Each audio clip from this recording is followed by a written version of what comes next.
Hello, guys. Thank you and welcome to Writer's Lunch. I am very happy today to have AP giving a talk on writing for the senses. I should say we are happy, not just me. Everybody is, which will include some little workshop things at the end. So have a paper and pen handy or a little Word document, whatever works. Just to exercise those brain muscles, get a little bit of your creative juices flowing as we're talking about how to write, how to describe, how to play with words, because it's always good to get out of the rut and see how other people do things. As I turn around and throw things onto Facebook, I'm going to ask Daphne to describe what is coming up next week for Writer's Lunch. Yes, next week we'll be talking about Everything is Isekai. If you don't know what isekai is, it is a subgenre of speculative fiction in which a person is thrust into a whole new world and has to learn how to navigate it. And I believe that applies to more than just that specific genre, and it's very helpful to understand it in terms of your own writing. So we will be talking about that next week on Everything is Isekai. Cool. All right, well, if we are ready, I can go ahead and get started. Sean, are we on Facebook yet? Okay. All right. Well, cool. Thanks everyone for coming. It's great to see you all here. Hopefully we'll have a little bit of fun today. The presentation part of this is going to be a little short because I've dedicated most of the time to a little workshop. So like Sean said, make sure you have like a pen and pencil. We're going to have some fun. Well, hopefully we'll have some fun. I will enjoy it. Hopefully you guys will too. But as always, if you have any questions throughout this talk, throughout the workshop section, please feel free to type it in the comments.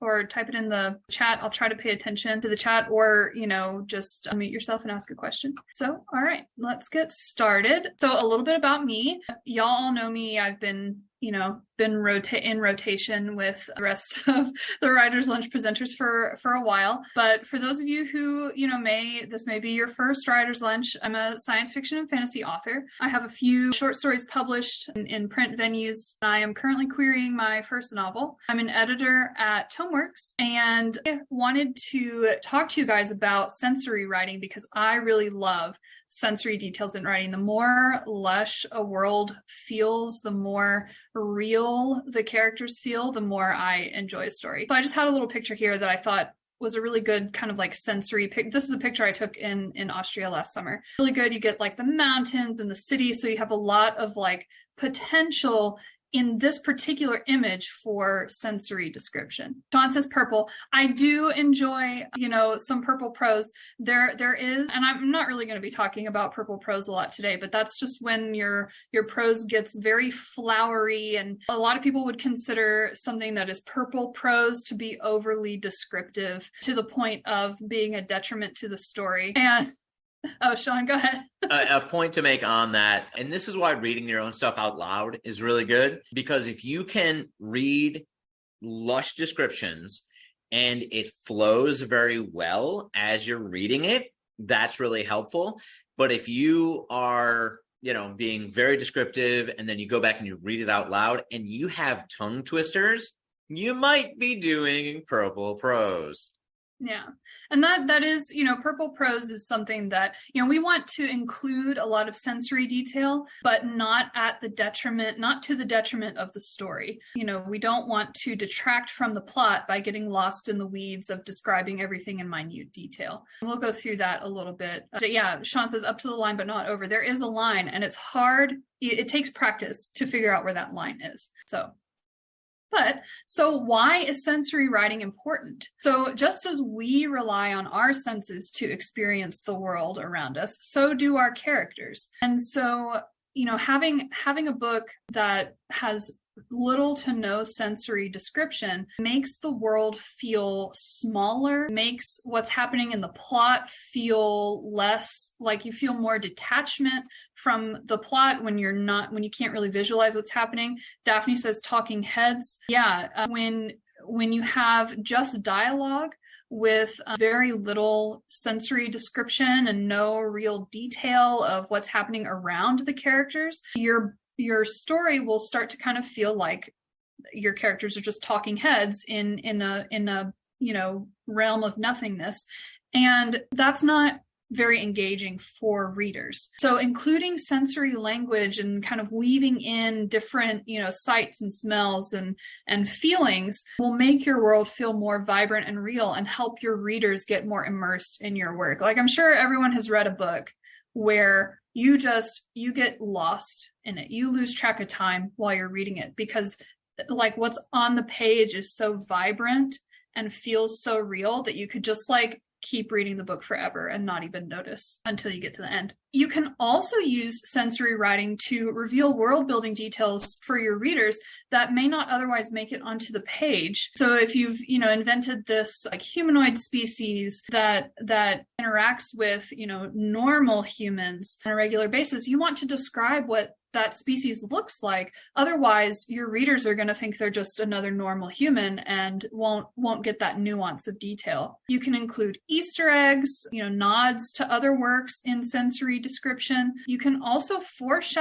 you can use sensory details to foreshadow things that will happen in your plot. Like, for example, if you have a character who is closely associated with a certain sense of smell, or a certain scent, and they're doing something kind of sneaky, and your other characters smell that scent, and that tips them off to know that this other character is here being sneaky and they need to look out for them. So you can foreshadow things, or you can clue your characters into things that are happening around them that they may not notice visually using other sensory details. So it's very important to try to include all the senses in your writing. But there's one sense in writing that is used the most, and this is vision. The visual sense is used, pretty much in all writing. I couldn't think of a book that doesn't include visual descriptions, and if I could, I probably wouldn't have finished it. The importance of visual descriptions, I feel like, is pretty obvious.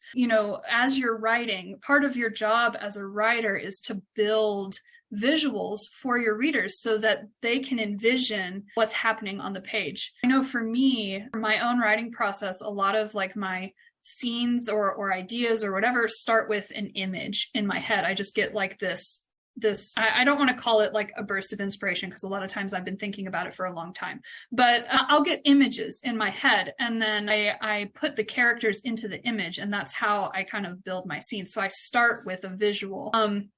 And I know it's not the same for everybody. A lot of people, visuals happen at the end of the process where they've already written out the scenes. They know what they want the characters to do, and then they build the scene around that. But either way, whether you start with visuals or you end with visuals, building those images for your readers is one of the fundamentals of like storytelling. Having this world that the reader can see and, can see how it's different from our own. It's also one of the easiest senses to incorporate in writing, because when you're writing, that's kind of what you're thinking about. Writing is it's not tactile. You can't smell, a book. Or, I mean, you can smell a book, but you can't smell like you can't read a book and smell the story, right? You can't really touch the characters. There's no 3D elements. So visual is like the thing that's really the easiest to get across to your reader, these visuals, because, they can build that image in their head as they're reading. So that's why vision is kind of the most used sense. And I think that, just because it's easy, right, doesn't mean it's not important. And so I hope that I have emphasized the importance of building visuals for your readers, because, even though it's like might be one of the easiest to incorporate, I also think that it's one of the most important as well. Let me throw this out there as well, which is kind of books and films, and they're different mediums, but they're very related.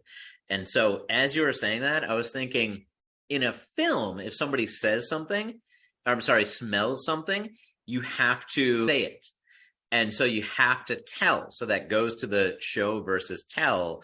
And in a book, it's a lot easier to get across such and such smelled this, yada, yada. But like in film, it's always like, I smell, like gunpowder or something. And you have to tell it. There's no way to get it across. Yeah, it is. You're right. It's almost impossible to convey scent in film. It's much easier to convey scent in writing. However, smell is the most forgotten scent in my experience as a reader. And as a writer, smell is the most forgotten sense, the one that people take the most for granted. Daphne, you had something to say. Yeah, before we move on to smell, I have one more thought about Yeah. the differences between movies and books in terms of writing about what you can see. In movies, it's so much easier to have things in the background that can be important because the whole vision, the whole field of vision is open to your characters. And it's very difficult to convey something that's happening in the background without giving it like the most importance, because of writing in an individual sentence, everything has a subject. So by focusing on it, you're inadvertently drawing attention to it. Yeah, absolutely. Yeah, that's really true. And we'll talk about a little bit later how you have to, as a writer, you not only have to include, try to include sensory details and not just visual, but the other senses as well. But you also have to consider every detail that you include, why you're including it. And so we will talk about that before we get into the workshop part, because you're right, you don't want to necessarily draw the reader's attention to something that's unimportant unless you're specifically trying to like lead them astray. You're writing a mystery, you're trying to include some sort of red herring, and so you include a detail that's going to lead the reader astray or something like that. So you do have to be careful about what you include, because you will emphasize it to the reader. So back to smell. Smell is often disregarded in it's almost impossible to convey in film, but it's also often disregarded in books and in real life as well. I saw a study, there was a study done pre-COVID. I think that maybe people are reevaluating the worth of their sense of smell now, post-COVID, those of us who have had it. But pre-COVID, studies showed that most adults would rank the importance of their sense of smell as lower than their like technological devices. So, and as less important than any other sense that they have. We tend not to think about how much we're picking up with our noses all the time. Since, unless they're very strong, they kind of tend to fade into the background, or, very strong or like unusual. They tend to, like, we don't smell the smell of our own homes, right? But everyone's home has a smell. And so, we tend to kind of push scent to the background, and so we don't really think about it as much. And so I feel like that translates to writing as well, where we tend not to really think about it, because we just, whatever, smell is neutral, but like no smell, is any smell ever really neutral? Everything has a scent. Anyway, honorable mention for most forgotten sense is touch. Daphne says, you never know what your home smells like until you come back from vacation. Yeah, that's absolutely true. And I often wonder, I'm like, oh man, I get back home after being gone for a few days and I'm like, is this what other people smell when they come to my house? Because I never notice it. So, yeah, that's just like one example of how you can kind of, your brain just kind of like pushes scent back in favor of other ways to see the world. But honorable mention for the most forgotten sense in fiction, or at least in my experience of reading fiction, is touch. And now touch is important it tends to be used more in romance novels, or like other subgenres that include romance, but it tends to be forgotten in other genres, specifically in like science fiction and fantasy that don't include like romantic elements where characters are doing a lot of touching. But I have found that touch tends to be forgotten a lot as well, not quite as much as smell, but quite frequently. Does anyone have, like, in your own writing, are there senses that you kind of notice you might be forgetting, senses that you just might not be including very much, or you tend to focus on a specific one? I mean, touch is less forgotten in romance novels. Yeah. But like, normal touch things, right? Like feeling humid is a touch sense. Mm-hmm. That might be forgotten, like if something like if you feel muggy outside or whatever. Yeah. But like, leaves crunching under your feet. I'm sorry, a bug just landed on me. Leaves crunching under your feet can be both a sensory, like a tactile sensation, or it could be a sound. And so sometimes these things really do combine themselves. Yeah, they do. They can overlap a lot as well. I have an example from a book I'm working on now. It's Okay. a young detective, and he's found himself working for a mob boss in Hot Springs, Arkansas. Kind of like he didn't mean to get in that position, but he is. So one day the mob boss takes him out to the back of the stables, and there's this gigantic building there. And he goes inside, and there's this giant circular, like a like an oven, you might say. And he asked what it is. He says, well, when a horse dies, we bring it out here and shove it in this oven, and we burn it for between 2 and 4 hours. He goes, oh, I thought I smelled something like a pot roast burned in the oven to black. Yeah, there you go. Yeah, that ought to get people. In fact, I've been thinking about that for a couple of days now, so I'm glad you guys mentioned this. Yeah, there you go. Yeah, there's so many things where like, and I feel like too, in terms of like smell, there are smells that a lot of times we notice, but we won't comment on in real life, either because socially it might be considered rude, or maybe you think you might be like misinterpreting some sort of smell, or like whatever. So like who farted?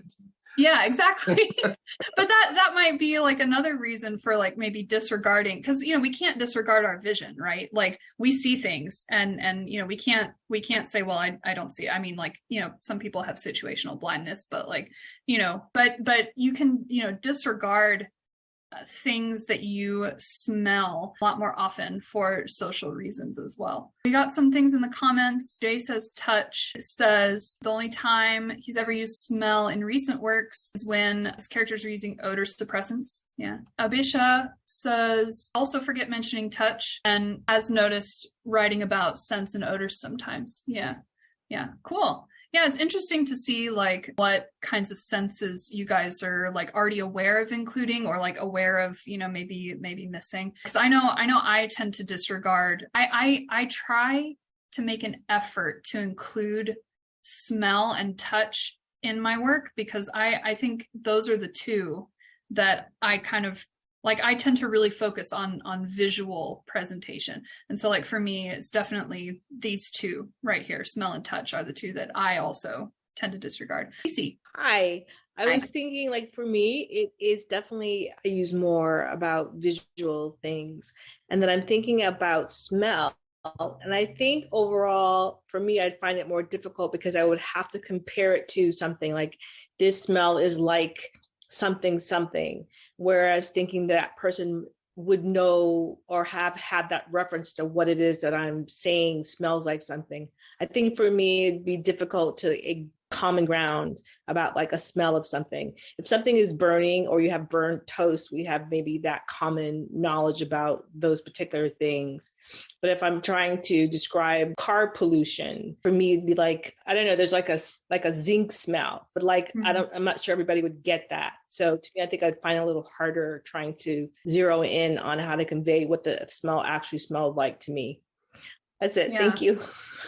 Yeah, thank you. I absolutely agree with that. I think it is difficult to describe smell. How do you describe the smell of a flower other than saying it's floral? Well, floral could mean a lot of different things, right? So yeah, I think that, maybe I don't want to necessarily say that like the language is lacking, but like maybe it is a little bit in terms of having words to help describe smell that aren't just like, it smells like a flower. What do you want me to say? Oh, Sean has something. Yes, I totally do. As the chef on here, you guys totally, if you're looking for scent words or taste words, really the coffee community, the wine community, just cookbooks and stuff like that have some absolutely wacky and wild descriptive ways to break down all my sensory things that are amazing for that. If you're talking about the bouquet has a spicy undertone, if you're saying that a particular oyster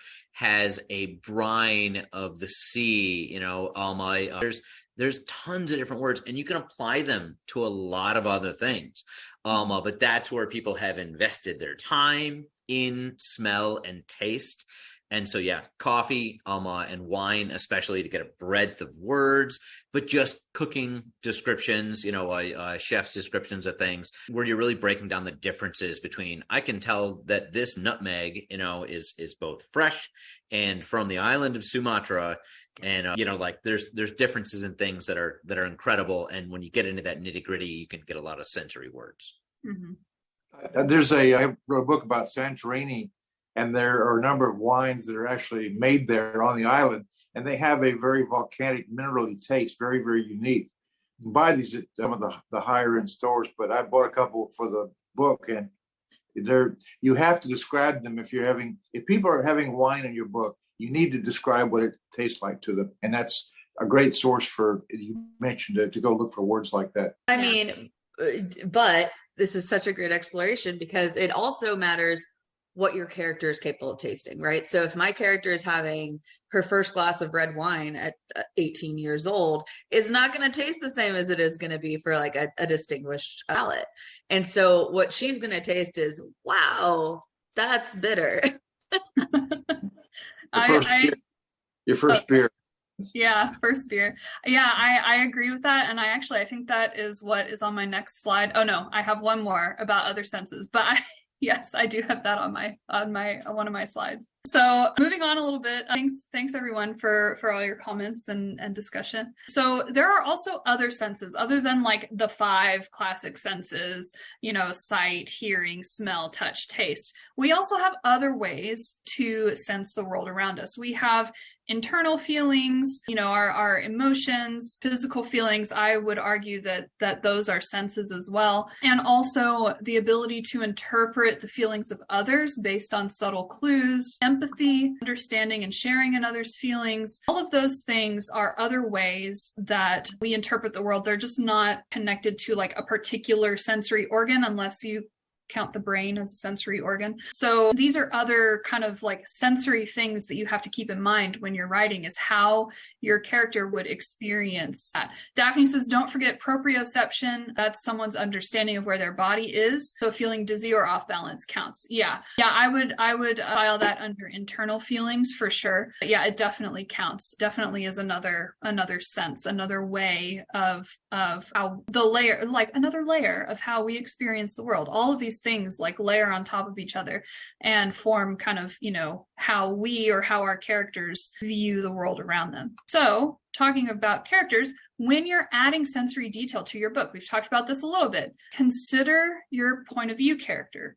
What would that character notice? What is important to that character? And are they in a familiar or an unfamiliar setting? Because what they might notice about their surroundings, it might be different. If you wake up, right, in your own familiar bedroom, you're not going to look around and notice everything about the room when you wake up because you're like, oh, everything's the same as it was when I went to sleep last night.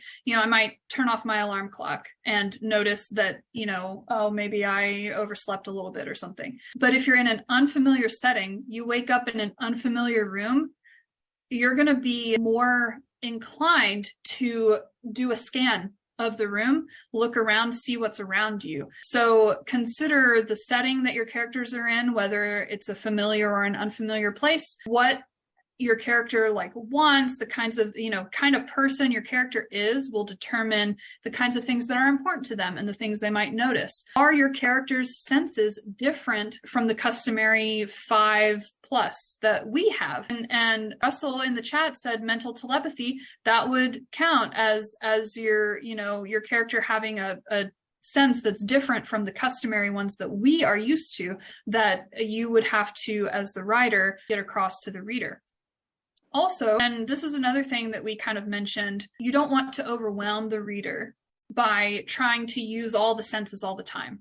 Variety is good. Everything in moderation is good. So, maybe avoid using, I don't want to say avoid using smell, but because it's so little used anyway. But if there's a particularly strong smell that's important, make sure that you mention it to the reader. Consider what sensory details in a specific setting are important for the reader to know and what your character would notice at the same time, and then kind of write from there. So if there is a sensory detail that you think is important for the reader to know, but your character wouldn't notice, then it's, probably not going to make it on the page, because the most important thing is stepping into your character's shoes and considering what your character would feel about the world around them, what they would see, what they would smell, etc. So Rebecca in the chat says, can intentional ambiguity in describing the scent allow the reader to define it for him or herself? Yeah, I think so. I think that, if you say, well, something, you describe a scent as not being a good smell, right? You don't have to exactly say it smells like day old shit, right? You can just say, I don't like it, like the character, right? The character does not like this smell. It's, stinky, whatever. And then the reader can interpret, or they can interpret it based on like the kinds of smells that they might not like, or what they might think is a particularly offensive smell. I hope that answers your question. You don't have to. Sorry. Can I ask more specifically? So if I said something like when I think of a scent, I think of my mother. I can smell my mother and she's gone, and I can still smell her. In fact, if I walk into a room, I can smell my mother, and I know my mother's not there. But can I talk about her scent without actually describing her scent specifically, if I want the reader to feel that feeling and not focus on the scent? Because I want the reader to focus on their feeling with their mother. Yeah, I think, but I think it's also important to kind of get across like how the character smelling their mother makes them feel, right? So like, I think rather than describing the scent in detail, does the character have good memories associated with the smell of their mother or bad ones? And so, yeah, I think you can be vague about what exactly mom smelled like, as long as you kind of get across how the character reacts to that feeling, to that smell. Yeah. Thank you. A couple other things in the chat. Sean asks, this is related to your question. So what are the components that make up her scent, her perfume, her coffee, her clothes? So you could go that route as well, as like, her scent, her perfume overpowers everything else about her scent. And so I smell her perfume everywhere, that kind of thing. It would really be up to you as a writer as well, kind of how detailed you want to get. Okay. All right. So now we're going to move into our little workshop. We're at about a little past 1:30. So I think we're good. So we're moving into our workshop. So please have your pens and pencils or whatever you want. So for this workshop, I have created a character for us. So our character is a well-respected wizard who has spent a lifetime studying magic. He is extremely nearsighted. He spends a lot of time in quiet solitude, either in libraries or in workshops. He eats for fuel, not for enjoyment. He doesn't care about what he's eating, just as long as his body keeps. He also hates the smell of cinnamon, which in his world is unfortunately a common spell ingredient. So he's often surrounded by the smell of cinnamon, something he hates. So this is our wizard here. And I gave him traits that I think are going to be important, because what we're going to be doing is we're going to put our wizard into several scenarios and think about how, like, specifically focus on one sense at a time and how he would interpret those scenarios based on that particular sense. So is everyone ready? Everyone got the traits of our wizard in mind, who he is, how his senses work, or how some of his senses work. And we can always come back to this slide if we need to. Okay, Angie says yes. Okay. All right, let's go then. So our first scenario, we're going to deal with vision in our first scenario. So imagine we have taken our wizard into someone's Animal Crossing house, and this is what it looks like. This is a screenshot from the game Animal Crossing, okay, but I liked it. So we have taken our wizard into another person's study, essentially. So what visual details might our wizard notice here, and how would they be affected by his nearsightedness? Angie says, I write games, so this is perfect. Great. So take a few minutes, think about, what our wizard would notice about this room, how his nearsightedness might affect how he sees this room. Jot a couple notes down, and then in a couple minutes, we will share. Okay. Does anyone have any observations you might like to share, how our wizard might be seeing this room? Daphne, oh, you're muted. So he's a bookish guy and he's nearsighted. So I'm imagining him standing like a couple inches away from the bookshelf reading all of the titles, because it's really dim light in there because it's just the candles. Mm-hmm. That's what I wrote down too, is he's gonna go up close to the bookshelves to try to read the spines. Abisha in the chat says he'll notice the pile of books, open one of them, smell the book, flip through the pages and read one page holding his glasses with his left hand. He may not really care about the other stuff around because he can barely see it. Yeah. Angie says the light is a bit low or ambient, so he's likely to notice everything that is a source of light or things that are white reflecting the light. Yeah, interesting. Rebecca. I'm nearsighted. And I thought about how wonderful it is to lie on the floor and read, because sometimes even a desk isn't the right distance. And when I'm lying on the floor, the books are spread out on the floor, so I can actually decide how close I am to what I'm reading and writing. Yeah. Yeah, cool. GG said he'd also notice the plants. Are they herbs, spell ingredients, what? Yeah, he might be curious about the plants and, shuffle over to them to get a better look. Cool. Does anyone else have anything they want to share? I want to make Like sure this, everyone. the scent of the candles cover the smell of the cinnamon. Yeah. Yeah. Good. I said he's looking for a specific book, going shelf by shelf, looking at them very closely. And his aide comes up to him with a plate of bread, and he knocks it on the floor because he didn't see it, and also he doesn't care what's in it. Yeah, there you go. Great.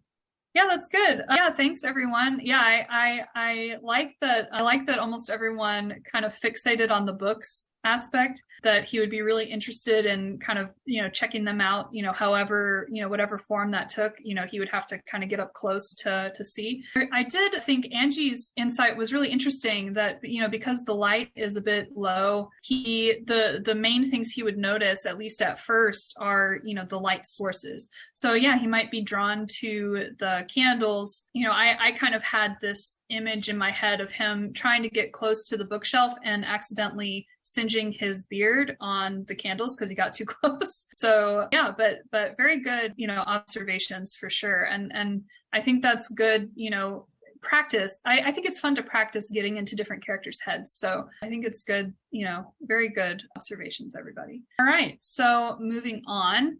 Okay, now we're moving on to hearing. So if our wizard visits a busy market because he needs more spell components, what sounds might stand out to our wizard in this busy market, and how might he react to them given his usual more quiet surroundings?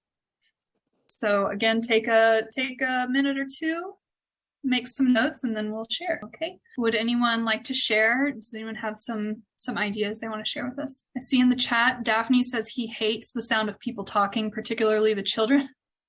That's so funny, Daphne. We are sharing a brain cell, because I wrote down that shrieking kids playing would make him jump out of his skin. So Daphne, again, continuing through Daphne's, why must the children be so shrill? He ducks into a shop to escape the noise, breathing into his sleeve to mask the smell of cinnamon that burns strong in such a small place. Good. John says, hawkers calling, the din of the blacksmith shop, hearing children citing nursery rhymes as they pass him by on the way to school, the shout of a policeman chasing a thief, shuffle of shoes on dusty stones. Good. I put that he would be overwhelmed by all the sounds around him, but that most of the sounds would get kind of muddled together, and he would have to lean really close to hear shopkeepers trying to talk to him. Yes, Rebecca. I thought like you did, I wrote that too, that he was overwhelmed with all of the noise, not just the speaking, but all of the noise. Mm-hmm. But through that, he could hear the whispers of the cat. Yeah. Good. Anyone else? I said he would find a table in the back of a small wine shop. He would cover his head with his shroud. Then he would send Conrad, his assistant, to gather the compounds he required for a curse. Yeah, that's good. Yeah, so he's trying to find a quieter place and send someone else to go get what he needs. Right. Yeah, I like that. Send someone else out to brave the loud market. Yeah, Conrad can do it. Yeah. Very good, y'all. Yeah, I hope that y'all are enjoying this, because I think this is fun. So, all right. So Jean says he would be hearing the sound of something that I'm not sure. I'm not sure. Coin exchange. Oh, koi. Okay. Coin exchange. Coin exchange. Okay. Your keyboard did you dirty, Jean. The clinking of the coins. Yeah, for sure. Any sound that might be like unusual to him, right? He might fixate on. Yeah, that's okay, Jean. No problem. But yeah, I think, because I know that, okay, so I have an example of fixating on unusual sounds. My husband and I just got our air conditioner replaced, and it makes a different sound when it turns on and off than our old one did. And so ever since we've had the new one, because I got used to the sound of the old one, and so I never really heard it. But this new one, every time it comes on or turns off, I hear it, and it like the first day, it would actually scare me and I would jump a little bit if I was sitting close to the wall that it's against. But I know I'm starting to get used to it because it doesn't scare me anymore. But that's, any sound that is like unusual is something that you or your character might fixate on for sure. Cece. Hi, so I'm going to do what you were talking about, the body senses or other senses. So maybe he hears his heart beat a little bit more. He hears how it feels in terms of like his coat moving or something like that to cover his ears or something, but more body senses and is he nervous? The heart, the heart beating, hearing his heart thump in his ears. The anxiety. That would definitely get across more of his like internal state for sure. Abisha, I agree with Cece. I'm sorry, I agree with Cece in that sometimes it's when in all of that noise, it's the most quiet of the familiar sounds that draws. Yeah. Abisha in the chat says he would go to the cat and ask the magical cat to pause the whole world or even just the market so the cat can chat about how they both hate cinnamon peacefully. Just like, please make everyone shut up so I can hear. I like that.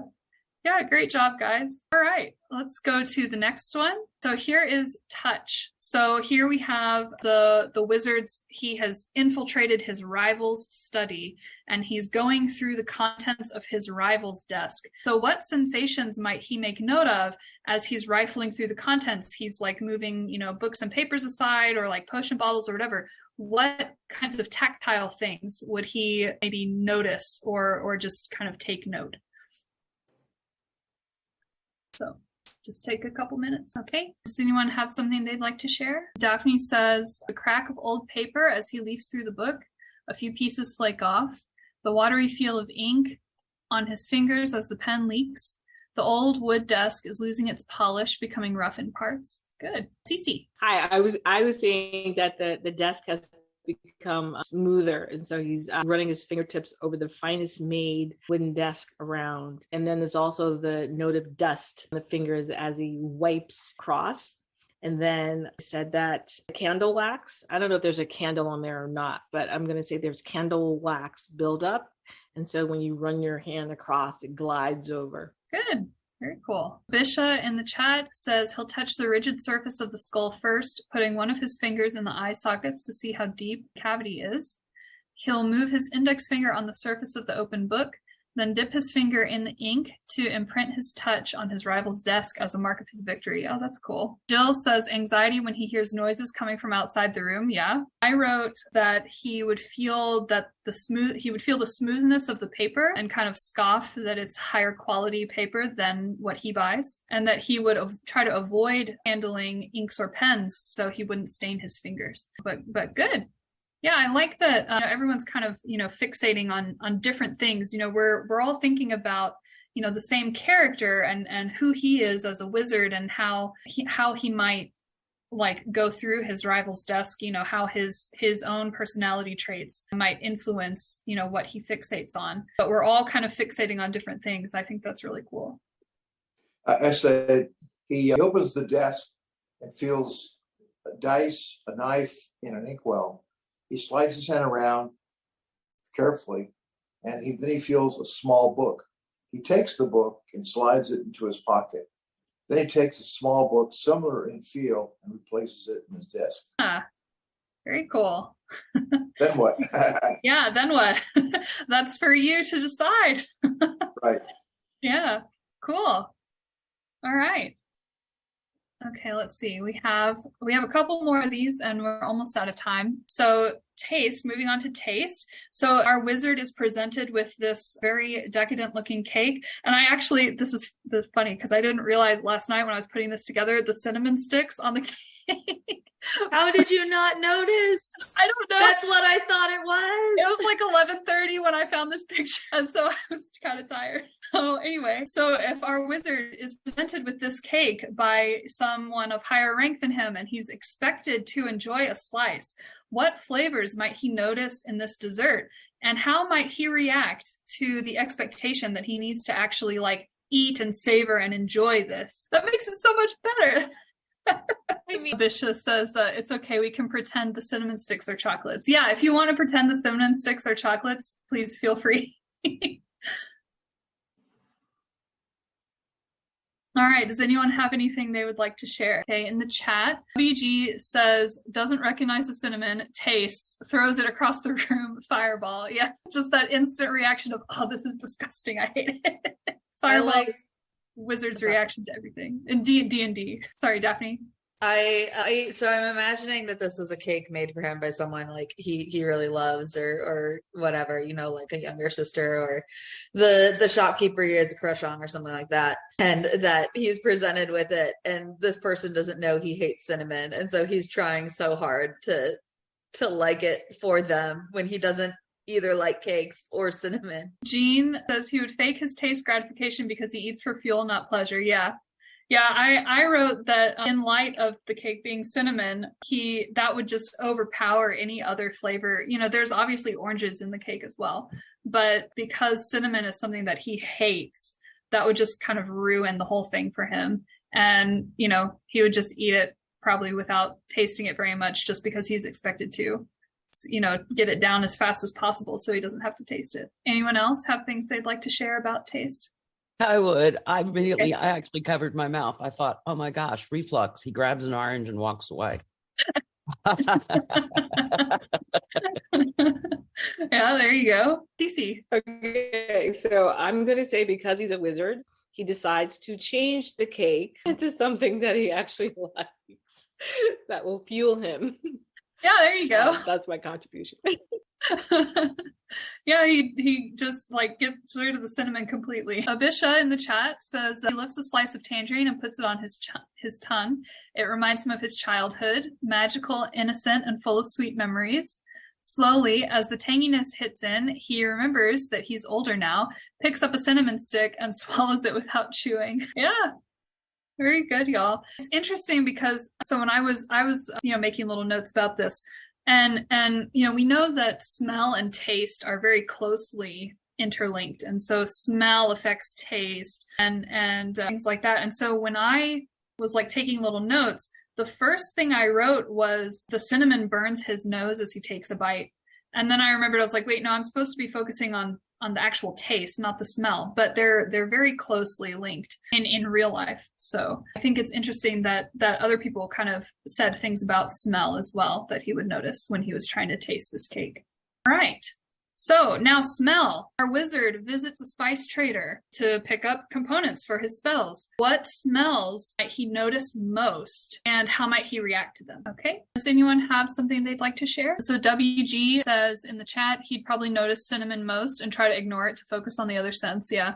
It's like I have to pick up cinnamon because it's a common spell component, but otherwise I don't want to smell it. So I put that probably the first things he might notice would be familiar scents. So components that he uses in spells a lot, like maybe nutmeg or ginger, and of course, you know, cinnamon that he kind of, you know, wrinkles his nose at. But he also would notice something underneath that is maybe unfamiliar, earthy and spicy that he doesn't recognize. And so he has to ask the trader what it is. I tried to figure out which those common things he would use in a spell.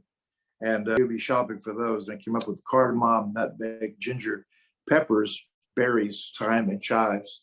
Primarily thyme. Thyme would give him that earthy smell you don't expect to see or taste in a dungeon someplace. Yeah.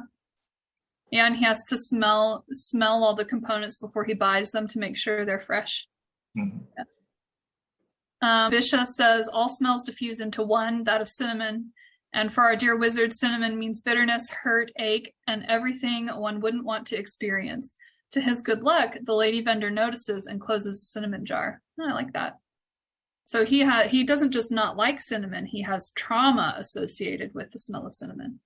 That's interesting. Cool. All right, we are at 2:01. So I understand if people need to leave.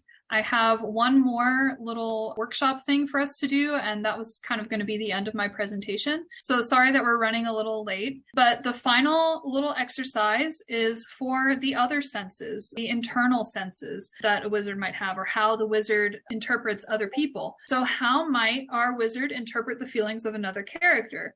Is our wizard good at reading facial expressions or body language, or is he very empathetic? So if he is put into a situation where another character is looking at him, like this lady is looking towards the camera, how might our wizard interpret her expression and her feelings? Okay, I see Cece, you have your hand raised. Yes. So I'm going to say, as I do the reasoning out, that because he has how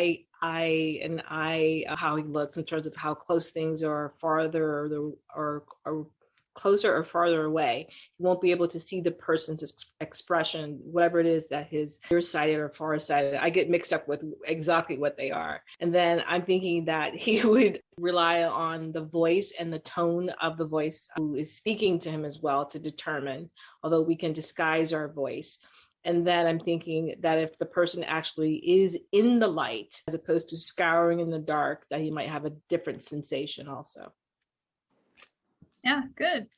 Yeah, so like he would rely more on his hearing to help him interpret her feelings than his sight. Yeah, I like that. BG in the chat says, after years of working with inner magica, he has no clue how to deal with the feelings of others. His nearsightedness amplifies the ability through the inability to identify key facial traits. Yeah, so he's not very practiced in dealing with other people. So yeah, I wrote something similar, that he would focus, instead of focusing on her facial expression, he would focus on the book in her hand and the power that's there. I said she picks up one of his books without asking for permission. Her face is backlit, so we can't see her face clearly. And he is disturbed from his grinding of herbs, and he senses she is up to no good.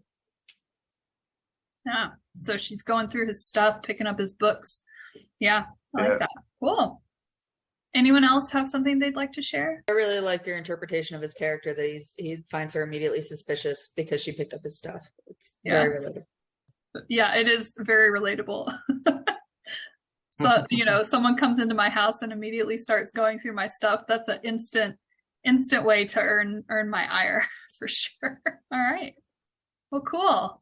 Thanks, everybody. I did have a couple other slides that were examples of what I think are really good sensory writing, but it's just like 3 different books and we don't really have to talk about them because I know we've already run over time. But if you want to check these books out, I think that all 3 of these examples are fantastic in terms of how they use visual description, but also of how they use the other senses as well to convey ideas. So, and I know like some of these are ones that I've wrecked before. It's just going to be every time I come on Writer's Lunch, I'm just going to recommend my favorite books to you. That's going to be it. So Red Rising, I've read that, and that series up until about like the 4th book was very good. And then I just kind of didn't after that, but who cares? It sat at that edge between YA and adults in terms of fantasy in this weird way, where it felt like it was over-explaining things to you, but it worked. So the content, I don't think I'm telling too much by saying it's like, Hunger Games in space kind of. It's pretty well written. I'll recommend that for sure. When you put a N.K. Jemisin, what do you say about her description? These books, so I really like it when I am reading a book and I can just get lost in it and just completely lose track of time. And like, there's so much sensory things going on. Everything I have is completely focused in on that book. And that's what happened to me when I read these books. It's like the visuals just really drew me in. And then there was all this other stuff, all these other sensory things happening that really zeroed in my focus on this book. It plays with invented senses. Tremor sense is really important in this book. Thanks, Jean. I see your comment in the chat. I look forward to your book recommendations every week. Thank you.